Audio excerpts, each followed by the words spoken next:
Lieutenant Governor Larry Rhoden will serve as the state's interim Secretary of Agriculture. The change takes effect Friday when the current Agriculture Secretary, Kim Vanneman, retires. Governor Noem has already tapped Rhoden to organize relief efforts for the state's livestock producers.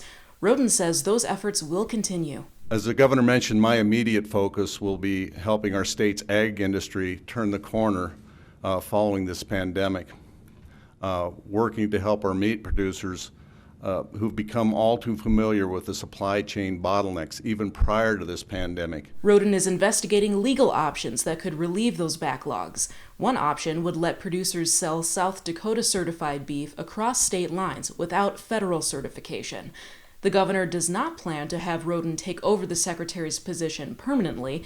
She says his agriculture experience makes him an appropriate choice for now.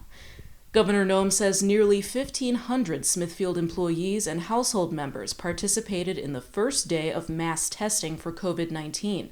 The temporary drive-through site is in the Washington High School parking lot in Sioux Falls. We averaged 3 people per car, although some of the vehicles had 6 to 8 individuals in them that requested to be tested.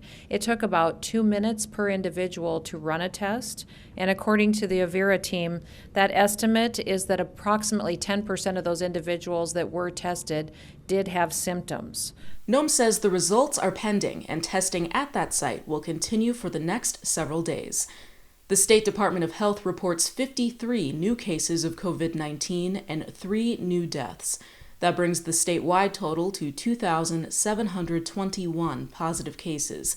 That includes 802 active cases, 1,895 recoveries, and 24 deaths. Nearly half of the new cases and all 3 of the recent deaths are in Minnehaha County. For South Dakota Public Broadcasting, I'm Jackie Hendry.